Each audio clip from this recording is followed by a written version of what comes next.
Tuesday. My name is Tuesday. No, it's Monday. Oh my goodness.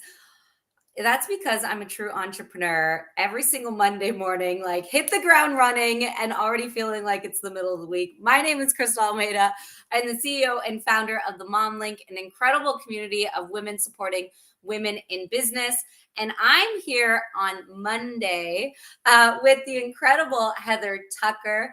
Heather Tucker is a certified sex coach, and she is a member of the Women Supporting Women in Business community with the Mom Link. She is an OG to this community that has always brought so much value, so much expertise, leadership, mentorship, and support to the other women of this community. So I'm so happy to have you on here today with me, Heather, and talk a little bit about what you do, how you've experienced the Mom Link, and if everybody can see our topic for today, why starting a business is like dating, lessons from a female entrepreneur. I know I have a few little lessons that I have learned along the way that I definitely could compare to some dating lessons that I learned. And so I'm so happy to jump into this conversation with you, Heather. Welcome. Thank you. Thank you so much for having me. I am really looking forward to this topic. I think we need to talk more about this subject. I don't see it that much on LinkedIn and YouTube. So I think that we have some gold that you guys are in store for. So make sure that you stay on the whole time. This is going to be a pretty short live. So let's see who is here. Please, in the comments, say yes if you are ready for us to share some nuggets with you today. We want to know who is here, who's engaging, so that we can keep that conversation and flow, which I know Crystal absolutely loves when we go live and it's flowy and we're engaging and everyone's having a good time. So yes, my name is Heather. Hi, everyone. And I absolutely love the Mom Link. I have been a member since July of last year. But before I joined the actual paying membership, I met this beautiful, incredible woman, Crystal, on the Clubhouse app. I want to say it's going to be 2.5 years or something. I feel like it's going on 3 years, maybe. And there is nothing but good that I could share from being a part of this community. I have finally, after years and years of really wanting to expand my female friendships and wanting to collaborate with other females and not doing a really good job with that. I really didn't feel like I was fully accepted as me. And so because of that, it made me inwardly shrink, and I went, into myself. And it made me feel like I needed to pull back and hold back on who Heather really is. From day one, though, in the Mom Link, I have never felt that type of experience. Love that. If anything, I have felt fully free to be me. And everybody loves it. And it's also inspiring them to be free, to be themselves, which honestly, I feel like being a believer and loving Jesus, that his ideal for us in life is to live abundantly and free to be able to express ourselves how we want. And so I have experienced that with the Mom Link, and I love the fact that Crystal is also bringing that experience to every single woman that is either on the free Clubhouse rooms that we do every day, or whether they choose to become a part of the membership. So I love it. That's been my experience so far. Heather, that literally like makes me smile ear to ear. There's nothing like a safe space and a place to go as a woman where you don't play small. Because I think a lot of times your role as a mom, as a wife, as a woman in the world that we live in, we have been almost encouraged to play small in a lot of aspects, right? And we walk into spaces and places sometimes playing small. And this is a big lesson that I've learned just recently too, and how to take up more space, how to not play small, how to actually play big. And when you play big, how to play bigger. And in the Mom Link, we do that, right? Like we encourage each other to show up authentically, just be yourself, and to take up space, to play big, and to inspire the next woman to do the same thing. So I've gone through that journey too. And I have to say, I echo what you say, Heather, what you said. Like the mom link has made me, I've done so much growing in the last 3 years. And the mom link is a huge contributing factor to it. It's the women of this community who have made me into the leader I am today, the businesswoman, the mompreneur. I've just done so much growing from this community and from a community that allows you to be yourself. So I love that you share that. And you said something like in other communities or in the world, like women are oftentimes pitted against each other. There's this comparison culture. And sometimes that's why we do play small, right? Because we may see someone play big, and so it makes us play small instead of the vice versa. When we see someone play big, we should be inspired as women, like, wow, if you can do it, I can do it too, instead of the opposite, right? And I love that you said, like, unfortunately, we've experienced that as women, but we don't need to experience it. We can find communities and be a part of other like-minded women, and change that narrative for women in the world. So, and it's kind of like dating though, right? So I was thinking that too. Okay.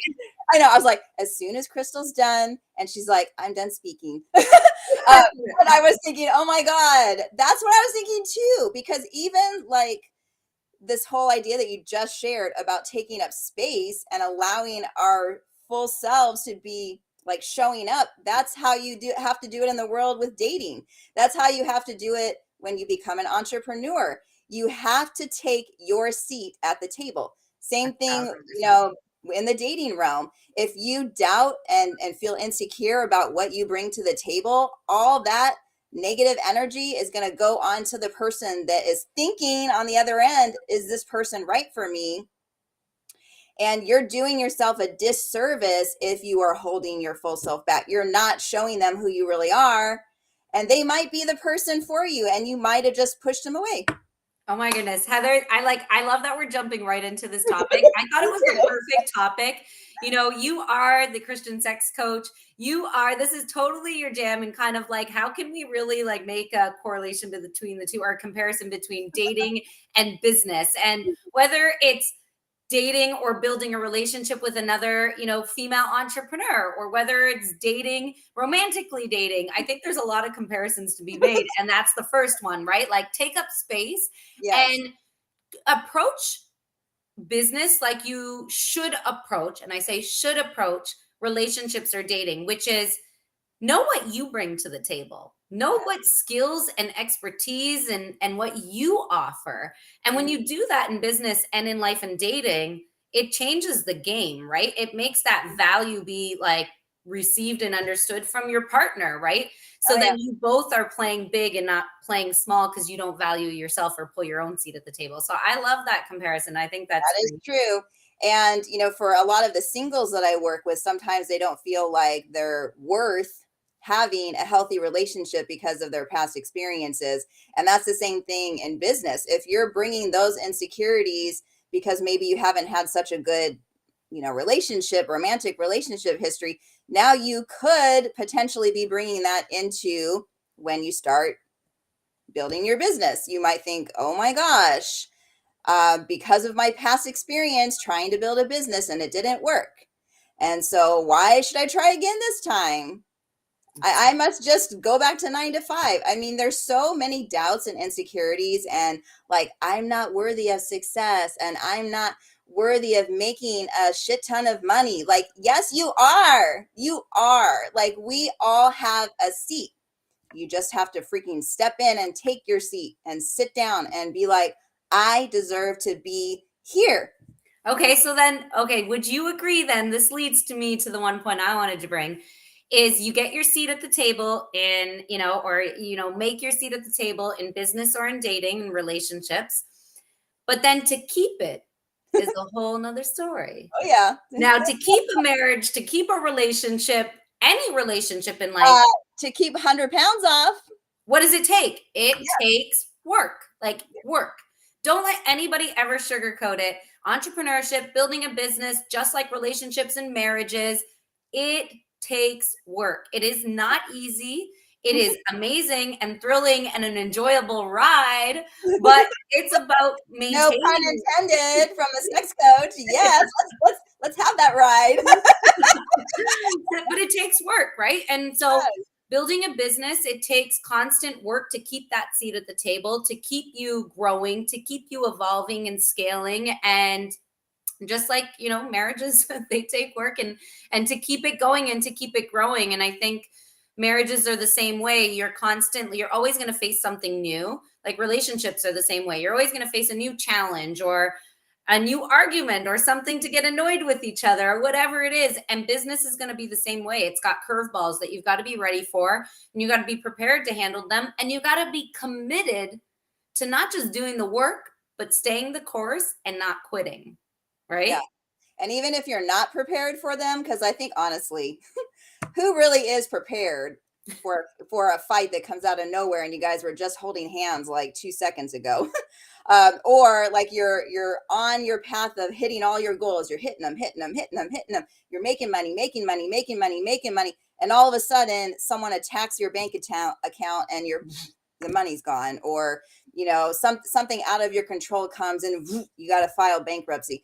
I mean, there's so many not planned things. So what can we do emotionally and mentally and even spiritually to prepare ourselves for those things that will likely come?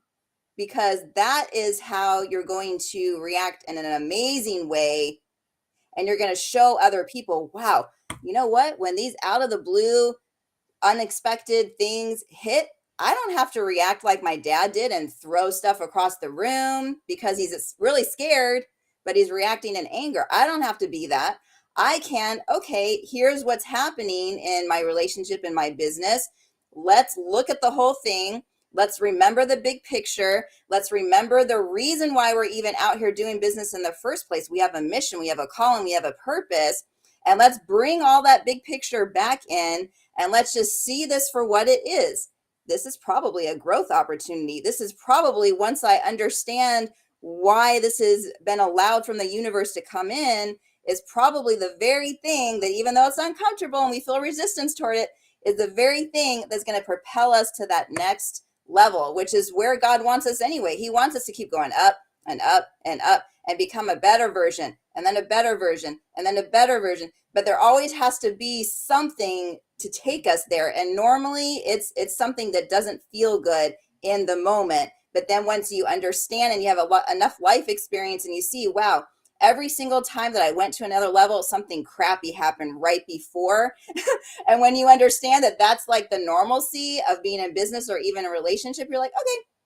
And then you don't react in fear or in anger, or you don't self-sabotage and blow up your whole life. You just realize, wow, this is a part of the process. Let's see what I can do to grow through it. And let's get to the other side. Oh my goodness, Heather, it is so true. I say this one line all the time, like the grass isn't necessarily greener on the other side. So if you're like, really in relationships, it's understanding what you can work with, how you can work around things, how you can like navigate an argument or something that was unexpected, right? If all of the core principles, values, and foundation of the relationship is there, you're always going to have these things thrown at you. You have to be prepared to handle them, to commit, to not give up, right? And same thing in business. You really do have to be, or else you become, I hate to say it, but or else you become the serial entrepreneur who, when you can't sell that product, service, or course or whatever, you pivot within like the next 3 months, like, oh, it must have been the product. And then that used to be me. Right? We see it all the time. It's like, or it like doesn't work either. I'm like, it was the leader. It was the coach. It was the mentor. It was the program. It was the course, whatever. Like I always used to be like, and like just blame, but it wasn't them. And same thing with dating can apply. It's like, if you keep on dating the same types of people, getting into the same types of relationships, you're probably going to have the same type of outcome. So that leads me to the next part of business. Make sure who you do business with, who you partner up with, that are aligned with your same values, right? Same thing goes for dating. Okay, so tell me, what are your thoughts on that one? Like, make sure you know who you're getting. I'm going to vet Crystal Amita before I get in business with her. In bed or in business. That's what it is. It's like we have to get really good at vetting. there's a process in the dating realm and the matchmaking realm, because I'm in a bunch of those rooms too. And they're like, there is a process to vetting. It does not take one meeting sitting down with somebody and now you know everything about them. And that's all you need to make a decision forward. No, it takes time. And even before you commit to a business and running a business, you need to sit down with yourself and vet yourself. Ooh, that just came to me. Vet yourself. Am I able to run a business? And be honest with yourself and look at everything it takes to running a business. How is it going to impact my family, my kids, my weight loss journey? Because it takes a lot of time. Just like you need time in your day to work out, you need time in your day to run your business. You need time in your day to see if you want to do business with that person that's saying they want your help. You need to vet them too. I mean, you're vetting constantly all day long. And so that takes a lot of work. It takes a lot of consistency. And as soon as you feel like, yes, this person's for me, I've had enough time in relationship building. I've been with Crystal. We've been dating for 3 years now. And I really gotten to know her. And can I say? Yeah, absolutely. I'm going to be invited in to be one of the leaders now in the Mom Link. I know, I'm so excited, but see, we've both been dating each other for 3 years. And that's what it takes sometimes. It's not an overnight thing. And if you can understand, again, this is a part of the dating process. It's a part of building a business. It's a part of meeting your soulmate, and your marriage partner. If that's a goal of yours, it's going to take a lot of time. So, Heather, I got a question for you. You are the certified sex coach and relationship coach. So this is totally your jam. Would you agree? I heard somewhere that you need to allow 4 months before committing to anyone, like before committing to anyone, 4 months of getting to know someone. Would you give it a timeline? Is there a timeline? And what is it? Like where I'm not dating anyone else, it's just you? Yes. Before you commit and say, I'm going to marry this person. I want to be with this person forever. You know what? Based off of experience, okay? I don't have a general rule about that, because some people do meet their person in one sitting and they only are with them for a couple of weeks and they know. Like sometimes you just know. But generally speaking, I think you should allow at least a year. Okay. And I honestly feel like I need to marinate with it. I need to live. I need to live with that person. I need to see the daily habits. Am I going to be okay with them leaving the socks on the ground? Like, I need to really see how they live. I need to see how their cleaning habits. I need to see their bathing, their hygiene habits. I need to see all of that. Same thing with a business. I need to give myself at least a year of being consistent, showing up every single day for this one business. I need to be focused on one thing at a time. Now, if you have ADHD, this is really, really important, because if you're too many, then you're not going to be fully giving your attention to that one thing. And you're not going to really be able to come up with enough data to really see if this thing is going to work. So every single business venture I've ever been in, every single coach that I've ever hired, any single course or program or anything I've ever joined, I give it a full year. I've done this now for almost 10 years now of being an entrepreneur, and that has never steered me wrong. I see things like 6 or 8 months in sometimes, and I'm like, whoa, I'm glad I never committed to that. Yeah. I love that. That's so true, Heather. And a year seems like a lot. And I don't think what you're saying is don't, collaborate or find opportunities to maybe work with other businesses, peoples, or partnerships. Explore it, but don't fully commit. Yeah. It's that thing, the 1 foot in and 1 foot out. We'll do a little bit of that, do a little bit of dancing, Yeah, marinating, vetting. Can we be coordinated together? Yes. I mean, that's really what it is. But yeah, obviously you're going to, date, and dating does include collaborating and going on a couple dates and going on couples dates, where you have like group dates.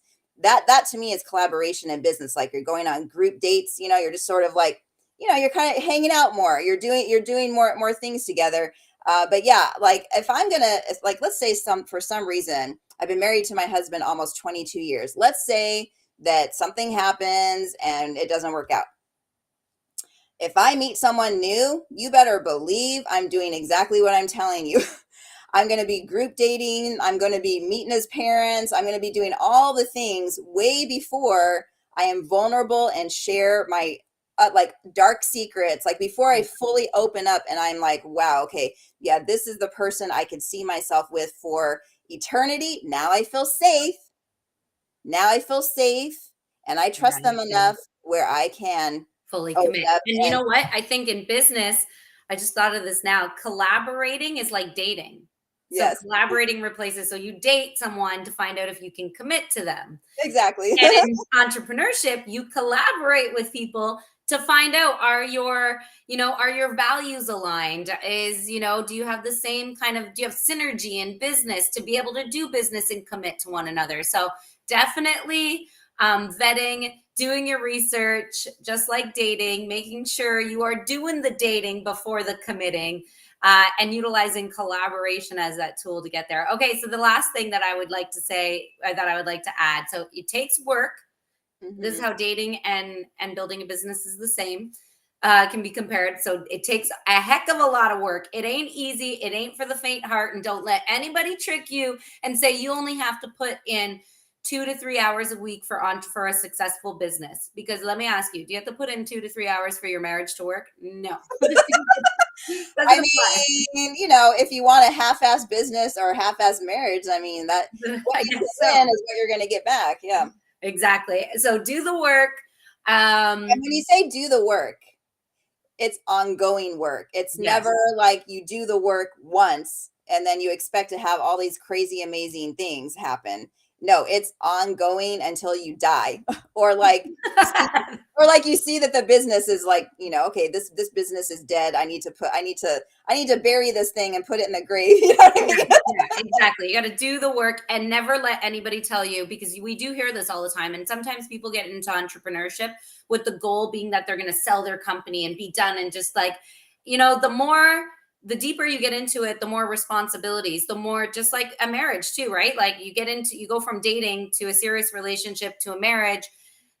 It's more responsibilities. There's more commitment, more responsibility, more everything's on your plate, right? So the same thing applies with business, and you never stop working at it, right? There's no finality. It's like, I say this all the time because I feel like entrepreneurs are made to believe like there's a finality to getting the perfect mindset, never lacking confidence, like all those things. Like there's no end game. You have to work on that stuff for the rest of your life. Yes, you heard me. You heard it right now and today. You have to work on that shit for the rest of your life. Your mindset, your confidence, showing up, taking that seat at the table, building the business, doing the work. And same thing applies in relationships, that's for sure. Okay, so the last one I wanted to bring up. Now, I just want to point out there's a gentleman over there on the right. Do you see his comment? I think this might be a good time to read it. If you're not seeing it, I could read it. Go ahead. Okay. This is his comment. Is it common for people to follow the best entrepreneurship practices and also be confident, but still fail due to outside circumstances? Example, crisis affecting the next raising round or some kind of supply outage. So, I mean, obviously just being in the virtual space. So we'll speak from that because we've been on a lot of virtual platforms together. We've been on summits, conferences, Clubhouse rooms, LinkedIn Live. I mean, all these different things. And, the internet goes out. That's not something you can control. Or if like there's a storm and a lightning bolt hits the power thing, I mean, obviously it's going to cut everything. So what do? Do you say, dang it, I guess I'm not meant to be an entrepreneur? Dang it. No. If your house is being impacted and you have the ability to get in your car, go sit in your car. You can probably access the satellite from there. Or you can get in your butt in the car and go drive to a coffee house or go drive to a friend. If you're fully committed, listen, If you're fully committed to your business or your marriage, you got to stop pointing fingers and blaming these other circumstances. You find a way to make it work. It's up to you. 100%. And you know what? That question leads me perfectly what I was going to bring up. I Oh, wanted good. to compare rejection. I Ooh, wanted to compare rejection in dating as to when you face it in your business. So just like the question was asked, can you still fail though you're doing everything right? Um, you're not failing. There's never no failure. So if you haven't given up, you haven't got off course, you keep on moving and learning and pivoting from those challenges yeah, or curveballs thrown your way, then there is no rejection. It's you staying on course, doing the work and not giving up. There is no failure. There's just lessons learned. So I amen. think rejection is a lesson too. So if in your business you're like, okay, well, I got rejected. Well, same thing. You maybe went to an investor and asked, we're seeking some type of investment support and you got rejected. Then it's the next, what's that quote? It used to be my favorite quote. So after the final no, that eventually that yes will come, and on that yes the world depends. And same thing with your business, you're going to get a million no's. Oh my gosh, you're going to fail a million times. Don't let anybody tell you that. And I guess it's just like dating until you find the right person that's meant for you, right? You probably, I don't know about you, but I mean, I've had some not so pleasant dating experiences. I've had some nightmares, but it was those nightmares and failures, and I've been rejected too. I've faced Yeah. rejection, but it was all those things that taught me, what I really was actually looking for, right, Heather? Like that's how I, you learn. I, okay. So rejection and also abandonment come from childhood traumas. So my dad packed up his stuff and we saw him drive away and leave us. That took root, and I took that into my dating experiences, my first marriage and even this marriage. And when I felt trigger of rejection or abandonment at different times in my life, that would make me feel like, wow, this person doesn't really love me as much as they said. That must make me unlovable. And so that was my old pattern. Now, what I have learned, and this just takes rejection and abandonment triggers coming up so much that you're like, wait, I don't think this is rejection. I think this is God's protection, because there's a lot of different people that we could get involved with: dating, marriage, a business partnership, a client. Like, you could be on a client call and you might be looking at your bank account and you're like, man, I really need to sell this person because I need to pay my bills. So you might be going into that call like that, right? But then they say no and you're like, dang it, I suck at sales, or I suck at running a business. But what if God is protecting you from that person being in your life because he knows, a higher power, your creator, universe, whatever, knows that if this person comes in and they pay you money, they're going to drain the crap out of you. They're going to be such a vampire in your life that you are going to come out on the other side feeling like you need to check yourself into like a mental hospital or something. You know what I mean? So I think a lot of these things are not rejection. I don't really call them that anymore. I call it protection. And I say, you know what? If this is not meant for me right now, maybe it's later. Maybe that Mhm. this person needs to do a little more growing themselves before they're ready to take on what I'm going to be bringing. And same thing with the business, so that's how I take it. It's not I rejection. love that, Heather. That's Yeah. so true. It's not rejection, it's protection. And Mm. if it's not a failure, it's a lesson. Oh, Yep. Heather, I love that. I And it's love growing. We're growing through all of this stuff.